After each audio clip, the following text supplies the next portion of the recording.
Queen of Warriors, How Rani Lakshmibai Shook the British Rule. Born into an era of immense turmoil and colonial oppression, Rani Lakshmibai of Jhansi emerged as one of the fiercest warriors in India's fight against British rule.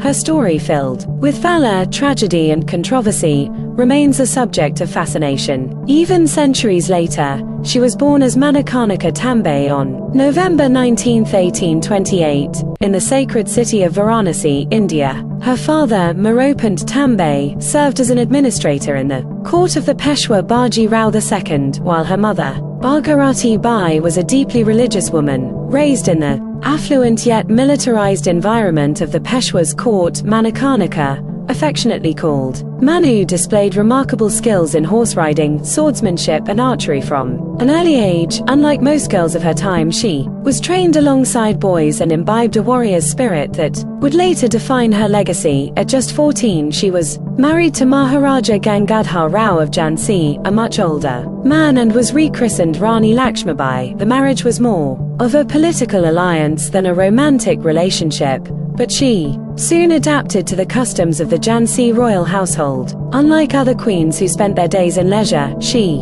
immersed herself in administrative affairs and military training. However, tragedy struck when her only biological son, Damodar Rao, died in infancy. Devastated but determined, she and her husband adopted a child, Anand Rao, renaming him Damodar Rao in an attempt to secure Jhansi's future, but fate had other plans. In 1853, her husband died, leaving her to navigate a precarious political landscape alone. Captain Roderick Briggs was the first British officer to witness Queen Lakshmibai of Jhansi fighting on the battlefield with his own eyes. She held the reins of her horse tightly between her teeth while skillfully wielding swords in both hands, striking in both directions simultaneously. Before him, another British officer, John Lang, had the opportunity to see Queen Lakshmibai up close, though not in battle. He saw her at her mansion. When the British declared Damodar's adoption illegal, Queen Lakshmibai was forced to leave her palace in Jhansi. She sought refuge in a modest three-story building called Rani Mahal to fight her legal battle. The Queen hired lawyer John Lang, who had recently won a case against the British government during Lord Canning's tenure. The Indian Rebellion of 1857 took place. Queen Lakshmibai at Rani Mahal. John Lang was born in Australia but used to publish a newspaper called Mofussalite from Meerut. Lang was fluent in both Persian and Hindustani, which made him unpopular with the East India Company administration, as he frequently challenged them. When Lang first arrived in Jhansi, the Queen sent her chief minister and a trusted servant to Agra to escort him in a horse-drawn carriage. The servant carried a bucket filled with ice containing water, beer and selected bottles of liquor. Throughout the journey, another attendant fanned Lang to keep him cool. Upon reaching Jhansi, Lang was escorted to Rani Mahal in a palanquin, accompanied by 50 cavalrymen. The Queen had arranged for a canopy in the garden for their meeting. Queen Lakshmibai sat behind a curtain in one corner of the tent. Just then, her adopted son Damodar pulled back the curtain, allowing Lang to catch his first glimpse of the Queen. Later, Reina Girish wrote a book titled The Rani of Jhansi, Rebel Against Will. In the book, Lang described the Queen as a strong, medium-height woman. He speculated that she must have been quite beautiful in her youth, but even now her face retained its radiance. However, he did not like that her face was too round. Her eyes, though, were strikingly beautiful, and her nose was delicate. Her complexion was not very fair. She wore no jewelry except for gold earrings. Dressed in a white muslin sari, the contours of her body were clearly visible. The only flaw in her persona, according to Lang, was her voice. The Queen's warriors, Captain Roderick Briggs, eventually decided to confront the Queen directly in combat, but whenever he tried to strike, her cavalrymen would surround him and launch an attack, aiming to divert his attention. After injuring and killing some warriors, Roderick spurred his horse forward, determined to reach the Queen. Just then, General Rose's elite camel unit, which had been held in reserve, suddenly arrived from behind Roderick's position. This reinforcement was meant for a counterattack. The arrival of this unit revived the spirits of the British forces. Queen Lakshmibai immediately realized the situation. Her soldiers did not flee the battlefield, but their numbers started dwindling. The British troops, John Henry Sylvester, who participated in the battle, wrote in his book Recollections of the campaign in Malwa and central India. Suddenly the queen shouted, "Follow me!" and a troop of 15 to 20 cavalrymen rode behind her. She left the battlefield so swiftly that the British soldiers took a few seconds to grasp what had happened. Realizing this, Roderick yelled to his men, "That's the Rani of Jhansi, catch her!" The queen and her companions had barely traveled a mile when Captain Briggs' forces caught up with them near Kota Ki Sarai. A fresh battle erupted. On average, 2 British soldiers fought against every one of the queen's warriors. Suddenly the queen felt a sharp pain in her left chest as if bitten by a snake. An unseen British soldier had stabbed her with a bayonet. She turned and struck at the attacker with her sword. The rifle shot the wound was not very deep, but blood was pouring out rapidly. Riding at full speed, she suddenly came across a small waterfall. She thought that if she could leap across it, no one would be able to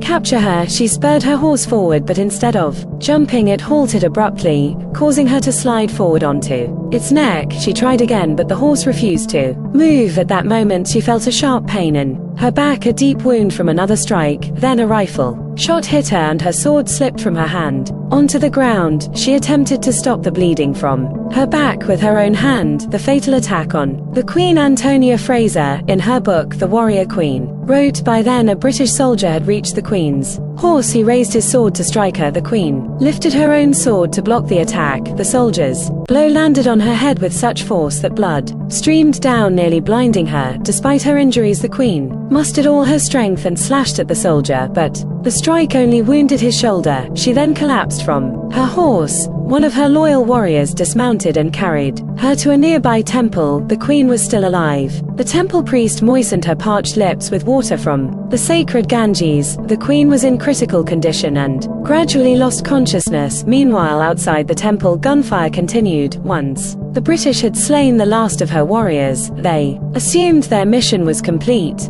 The British East India Company, under Governor-General Lord Dalhousie, enforced the infamous doctrine of lapse, rejecting her adopted son as the rightful heir and annexing Jhansi into British-controlled territory. This marked the beginning of her defiance. She refused to accept British rule and famously declared, "Main apni Jhansi nahi dungai," I will not surrender my Jhansi.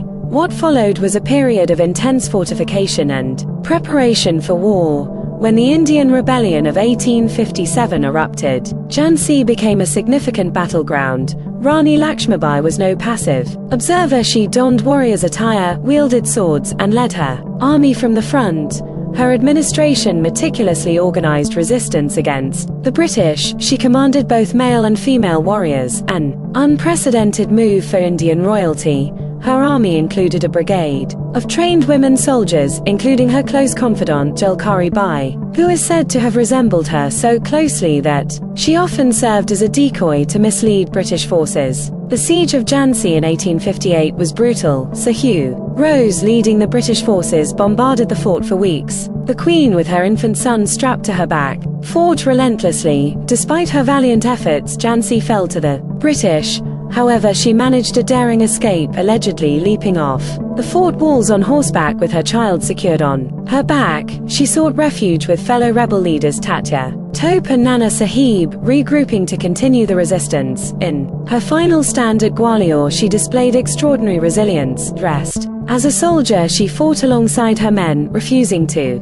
flee. On June 18, 1858, she was mortally wounded. Her followers, fearing British desecration of her body, secretly cremated her under a tamarind tree. Even in death, she eluded her enemies. While history often glorifies her as a nationalist icon, certain aspects of her life remain controversial. She was known to be fiercely independent, to the point of disregarding potential alliances that could have bolstered her resistance. Some sources suggest that she was ruthless in her war tactics, executing British officers in retaliation for colonial atrocities. Her defiance extended beyond the battlefield. She rejected societal norms by actively participating in governance, refusing to be a mere figurehead. Contrary to popular belief, she did not live a lavish life, though she had access to royal comforts, elephants and horses for transportation, palatial residences, and a disciplined administrative system. she was not known for excessive indulgence. Medical care was rudimentary, with traditional Indian physicians attending to ailments. Unlike other rulers of her time who sought European medical advancements, she relied on indigenous treatments. There are persistent rumors about her personal life, some propagated by British accounts attempting to tarnish her legacy. Some suggest she had relationships outside of her marriage, though no credible evidence supports these claims. Her devotion to her adopted son was evident, and she remained deeply committed to Jhansi's welfare until her death. After her demise, her adopted son was granted a meager pension by the British, but was denied any claim to Jhansi's throne. The wealth of Jhansi was largely absorbed into the British Empire, leaving her descendants with little. Many of her loyal warriors faced execution or exile, their sacrifices buried in colonial records. Her legacy, however, refused to be erased. She became a symbol of resistance, inspiring future generations of revolutionaries, including those in India's independence movement. Her life has been depicted in numerous films and documentaries, including Jhansi Ki Rani 1953, a classic Bollywood depiction of her heroism, Manikarnika, the Queen of Jhansi 2019, a modern cinematic retelling, The Rebel Queen documentary, a factual analysis of her military strategies, Rani of Jhansi 1918, one of the earliest silent films about her, Women Warriors of India documentary featuring her role in the broader independence struggle. 5 astonishing facts that remain largely unknown. She was ambidextrous, able to wield 2 swords simultaneously with unmatched skill. She personally trained women in warfare, creating an all-female battalion long before the concept was accepted in mainstream military strategies. Her fort at Jhansi had secret tunnels used for escape and military maneuvers. She maintained a personal library filled with manuscripts on strategy and philosophy, reflecting her intellectual depth. She was one of the first Indian rulers to recognize the power of guerrilla warfare against superior colonial forces. Rani Lakshmibai's story is not just a tale of rebellion, it is a testament to the spirit of defiance against oppression. Her name endures not as a relic of the past, but as a symbol of unyielding courage. The embers of